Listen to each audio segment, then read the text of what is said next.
Did Pittsburgh make a mistake not getting a deal done with Le'Veon? Yes, they did. And let me say, Ben Roethlisberger, I said like in the beginning of this year, he was slipping last year.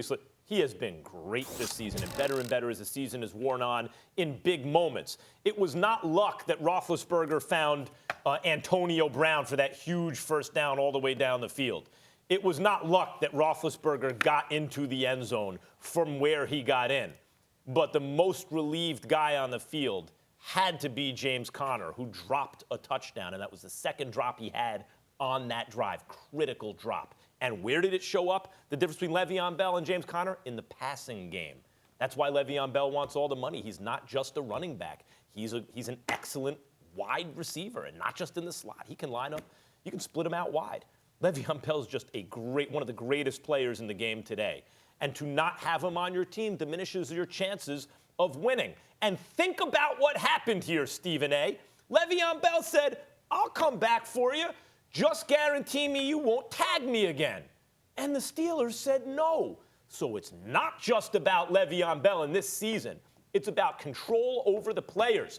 Bell is like, look, the CBA is lopsided toward you guys anyway. And I'm using legal recourse. I'm not breaking the rules. I'm using the rules to my advantage. I will sit this season out to avoid injury so I can get guaranteed money next year. Oh, you want me to come back? I'll come back for the end of the season. But the leverage I have is I won't come back at all.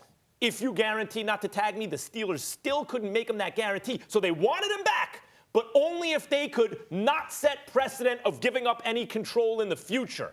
I mean, of course they made a mistake not bringing Le'Veon Bell back, because the way they did business indicates we know we'd like him back. We know we'd like him back at this price for right now, but we refuse to give up control going forward over players in order to gain the advantage right now. They're admitting to their mistake through their behavior. Max Kellerman, my retort to that would be, where's your evidence?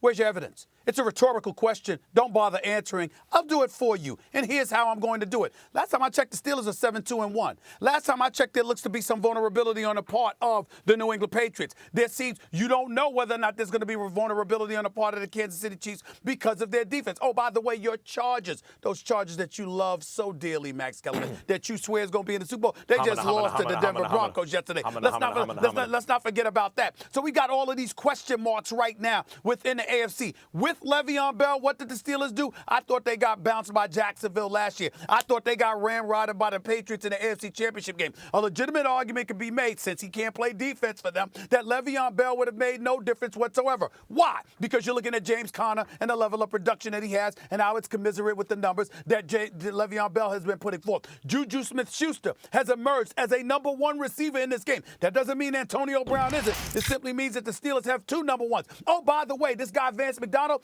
this kid can play as your tight end. So you got a dual tight end threat with him and Jesse James and an experienced offensive line that's protecting a future Hall of Fame quarterback in Big Ben Roethlisberger that is flat out balling, although he struggled yesterday, no doubt, and Jalen Ramsey stepped up. Let's give him some props. He stepped up and showed out in his own way the best he could against Ben Roethlisberger after talking junk about him coming into the season. So we look at all of these things for the Steelers. In no way am I trying to imply that James Conner is better than Le'Veon Bell. That would be idiotic and ridiculous. I certainly wouldn't say that, particularly after he dropped the touchdown pass yesterday that almost cost him the game.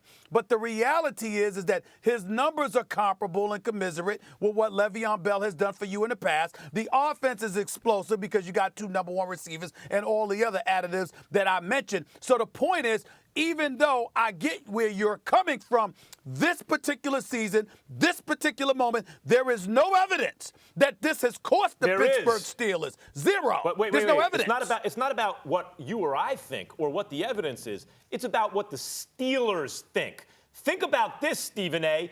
They were talking to Le'Veon Bell about him coming back. Sure. Here, the reason ultimately he's not back is they refused to give up the tag option. So because they didn't want to give up control.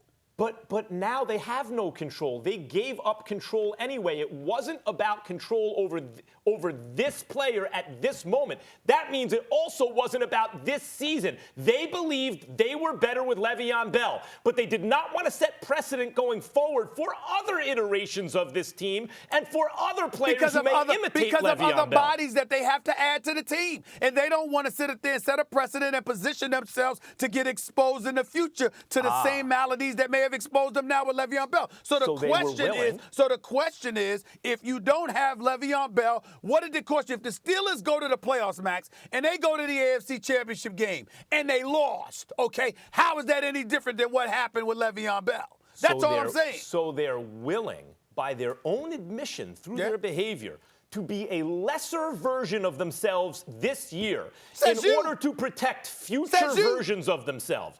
Okay, so then if we limit the question, which I thought we're talking about here, to did they make a mistake? This Steelers team did make a mistake. This team. You could argue the franchise isn't making a mistake going forward, but this team is making a mistake. They made a mistake for this team. Stop right there. Stop right there. This team, as in this season, right? I'm saying, where's your evidence? They're 7-2-1. They're in first place in the AFC North. They're going to probably have one of the top 2 seeds. They might even position themselves to get to the AFC Championship game. I understand your point. We get it. But my point is, this season, if you want to stick to this season, where's the evidence? The evidence is that it hasn't shown up. The question is, according to the Steelers' thinking, do they think they're better with Le'Veon Bell? The answer is yes. So then the question is, why isn't he on the team? And the answer is they're cutting off their nose to spite their face. Well, they're not spiting their face. And guess why they're not spiting their face? Because of a person that we didn't mention. But when I mention it, Maximilian, you'll get a smile on your face because it's undeniable. Is it time to acknowledge that Mike Tomlin, outside of Bill Belichick, may be the best coach in football? I mean, considering the level of adversity that he has had to work, if this were anybody else, we'd have been all over them the way the Steelers were struggling this year, and then we would have sat up there and peddled them with roses to turn it around. Look at what Mike Tomlin has done.